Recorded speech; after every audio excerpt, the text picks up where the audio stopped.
नमस्कार साथियों, BPSC solution पर आप सभी का स्वागत है। बिहार करंट अफेयर सीरीज का यह पार्ट 16 है। वीडियो में आगे बढ़ने से पहले आज का सवाल है, भारतीय राष्ट्रीय कांग्रेस की प्रथम महिला भारतीय अध्यक्ष कौन थी? ऑप्शन ए है कस्तूरबा गांधी, ऑप्शन बी है Shrimati Annie Besant, option C है सरोजिनी नायडू, ऑप्शन डी है भक्ति लक्ष्मी देसाई या फिर ऑप्शन ई उपयुक्त में से कोई नहीं, उपयुक्त में से एक से अधिक। आप हमें इस सवाल का सही जवाब कमेंट बॉक्स में बता सकते हैं। इस सवाल का सही जवाब मिलेगा आपको इस वीडियो के अंत में। आप लोग हमसे हमारे टेलीग्राम चैनल पे भी जुड़ सकते हैं। टेलीग्राम चैनल का लिंक डिस्क्रिप्शन में दे दिया गया है। पिछले वीडियोज में हम लोगों ने क्वेश्चन नंबर 225 तक देखा था। अगला सवाल है, हाल ही में बिहार के किस एयरपोर्ट के विस्तार के लिए इंडियन एयरफोर्स ने नो ऑब्जेक्शन सर्टिफिकेट दिया है? तो इसका सही जवाब है option number A, Darbhanga airport. अगला सवाल है, हाल ही में बिहार के किस मंदिर के राम रसोई को ट्रेडमार्क सर्टिफिकेट दिया गया है? तो इसका सही जवाब है ऑप्शन नंबर बी, महावीर मंदिर। नेक्स्ट क्वेश्चन है, हाल ही में बिहार के किस जिले में तसर रेशम के कीट और लाह दिखाई दिया है? तो इसका सही जवाब है ऑप्शन नंबर सी, गया। गया के कई गांवों में बीते कुछ वर्षों में तसर रेशम कीट और लाह की मौजूदगी दिख रही है। मगध विश्वविद्यालय के पीजी डिपार्टमेंट ऑफ जूलॉजी में पीएचडी स्कॉलर मोहम्मद दानिश मसरूर ने इन कीटों की उपलब्धता की खोज की है। अगला सवाल है, हाल ही में ग्राम पंचायत को आर्थिक रूप से सशक्त करने में मकसद से किस विभाग के द्वारा ग्राम पंचायत द्वारा टैक्स वसूलने की नियमावली तैयार की है? तो इसका सही जवाब है ऑप्शन नंबर सी, पंचायती राज विभाग। ग्राम पंचायतों द्वारा टैक्स वसूले जाने की नियमावली तैयार कर ली गई है। कैबिनेट की मंजूरी मिलने के बाद नियमावली बिहार में लागू हो जाएगी। इसके बाद पंचायतों द्वारा सरकार द्वारा निर्धारित नियमों के अनुसार टैक्स की वसूली की जा सकेगी। ग्राम पंचायतों को आर्थिक रूप से सशक्त करने में मकसद से यह नियमावली पंचायती राज विभाग द्वारा तैयार की गई है।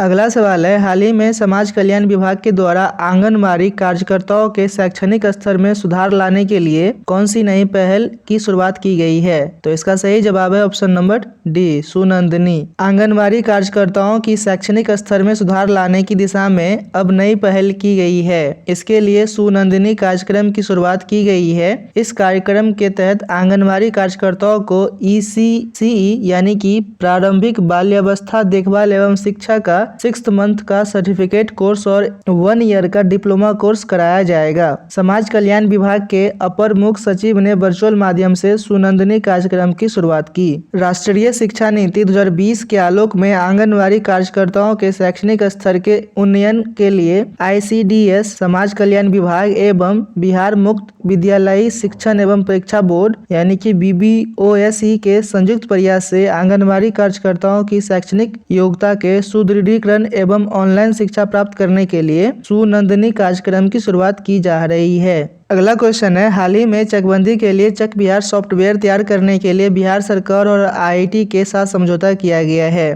तो इसका सही जवाब है option number D, IIT Roorkee. भूमि सर्वेक्षण के बाद सरकार चकबंदी के लिए अभियान चलाने जा रही है। IIT रुड़की को इसका जिम्मा दिया गया है। उसने सॉफ्टवेयर विकसित कर लिया है जिसका नाम है चक बिहार। दावा है कि इसके जरिए हर साल 12,000 गाँव की चकबंदी होगी। राज्य में 45,103 राजस्व गाँव है। योजना ढंग से चली तो 4 साल में यह लक्ष्य हासिल हो जाएगा। अगला सवाल है, हाल ही में बिहार के किस औद्योगिक संस्थान के छात्रों ने मिलकर फोटो से कैंसर की पहचान की तकनीक विकसित किया है? इसका सही जवाब है option number C, IIT Patna. Cancer की पहचान अब आम मरीज भी कैंसर की आशंका वाले अंग की तस्वीर या जांच रिपोर्ट पोर्टल पर डालकर आसानी से कर सकेंगे। भारतीय प्रौद्योगिकी संस्थान IIT पटना से इंटर्न कर रही 4 छात्राओं ने यह तकनीक इजाद की है। छात्राओं के आइडिया को बीते मई में हुई हैकाथॉन में प्रथम स्थान मिला था। अगला सवाल है, हाल ही में बिहार की पहली एक्सेस रिस्ट्रिक्टेड एक्सप्रेसवे का निर्माण पटना से किस शहर के लिए किया जाएगा? तो इसका सही जवाब है option number C, Kolkata. Patna से कोलकाता एक्सप्रेसवे बिहार की पहली सड़क होगी जो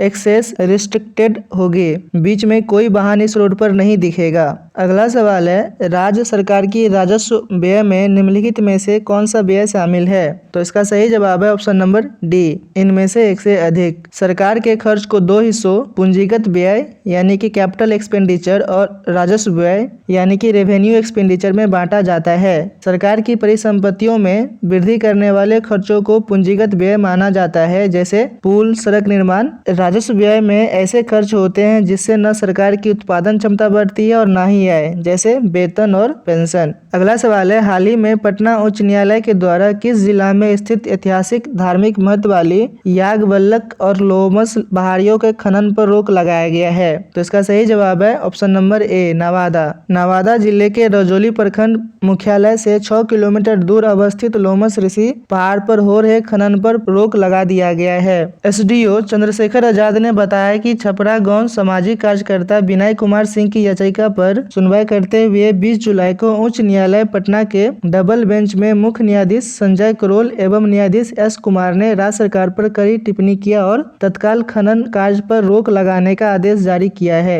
लोमस ऋषि पहाड़ के सबसे ऊंची चोटी पर लोमस ऋषि और याज्ञवल्क्य ऋषि का तपोस्थली है। अगला सवाल है, हाल ही में राज्य सरकार के द्वारा जिला और इससे नीचे की अदालतों में लंबित पड़े मुकदमे को कम करने के लिए कितने नए अनुमंडल स्तरीय न्यायालय खोलने का घोषणा किया है? तो इसका सही जवाब है ऑप्शन नंबर डी, 21। बिहार सरकार ने जिला और इससे नीचे की अदालतों में लंबित पड़े मुकदमों को कम करने के लिए 21 नए अनुमंडल स्तरीय न्यायालय खोलने का निर्णय लिया है। इन अनुमंडल स्तरीय कोर्ट खोलने से संबंधित प्रस्ताव पर विधि विभाग ने मंजूरी दे दी है।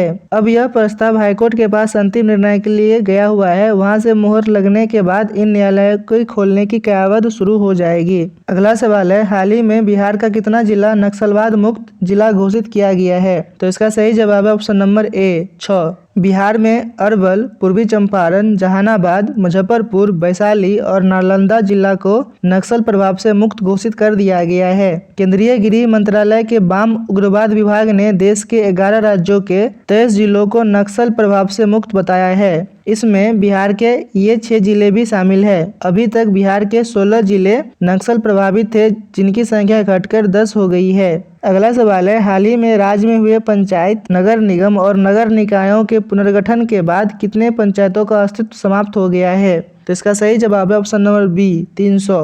बिहार की 300 ग्राम पंचायतों का अस्तित्व अगले हफ्ते समाप्त हो जाएगा। नगर निकायों के पुनर्गठन के बाद पंचायती राज विभाग ने ग्राम पंचायतों को विघटित करने की प्रक्रिया पूरी कर ली है। अगला क्वेश्चन है, जन केंद्रित जितनी भी योजनाओं में डीबीटी की व्यवस्था वर्तमान में बहाल है, उन सभी योजनाओं को किस एप्लीकेशन से जोड़ा जाएगा? तो इसका सही जवाब है ऑप्शन नंबर डी, उमंग। केंद्र और राज्य सरकार के स्तर से संचालित होने वाली सभी योजनाओं का संचालन और अपडेट जानकारी कोई भी व्यक्ति अब अपने मोबाइल से ही ले सकते हैं। जन केंद्रित जितनी भी योजनाओं में डीबीटी की व्यवस्था वर्तमान में बहाल है, उन योजनाओं को इस उमंग ऐप पर जल्द ही जोड़ दिया जाएगा। अगला सवाल है, बिहार के किस जिले में मुख्यमंत्री सूक्ष्म एवं लघु उद्योग क्लस्टर योजना के तहत 3 क्लस्टर का चयन किया गया है? तो इसका सही जवाब है ऑप्शन नंबर सी, पटना। आज का सवाल का सही जवाब है सरोजिनी नायडू। वर्ष 1925 में भारतीय राष्ट्रीय कांग्रेस के कानपुर अधिवेशन में प्रथम भारतीय महिला अध्यक्ष सरोजिनी नायडू बनी थी। 13 फरवरी 1879 को हैदराबाद में सरोजिनी नायडू की जन्म हुई। सरोजिनी नायडू गोपाल कृष्ण गोखले को अपनी राजनीतिक पिता मानती थी।